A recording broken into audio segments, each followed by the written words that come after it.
Hello বন্ধুরা, কেমন আছো তোমরা? আশা করছি ভালো আছো। আমি তো বিন্দাস আছি। চলো এক গ্লাস জল দিয়ে দিনটা স্টার্ট করলাম। দিন গরম জলে গামছাগুলো মেখে রেখেছিলাম, সেগুলো আগে কেচে নিচ্ছি। আরও কয়েকটা জামা কাপড় মেখে রেখেছি, সেগুলো পরে কাচবো। আগে বাকি কাজগুলো সেরে ফেলি।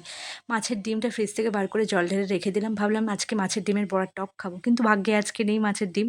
সব কিছু রেডি করে রাখলাম, কিন্তু পরে দেখলাম শ্বশুরমশাই শামুক এনেছে। শামুক ঝাল দেওয়া পালং শাকের তরকারি, বিরির ডাল, মাছের ডিম। এক গাদা করতেও ভালো লাগে না, আর এক গাদা খেতেও ভালো লাগে না, তাই আজকে ডিমটা রেখে দিলাম।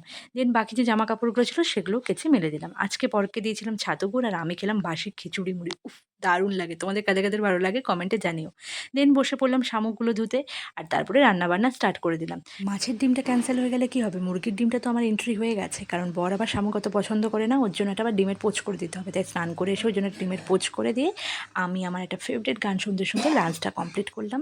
দেন বাসনগুলো ধুয়ে এখন তুলে রেখে দেবো, আর তারপরে সন্ধ্যেবেলায় এখন আমি সন্ধ্যে দেবো। তো চলো মন দিয়ে সন্ধ্যে দিই। আজকের মতন তোমাদের বাই।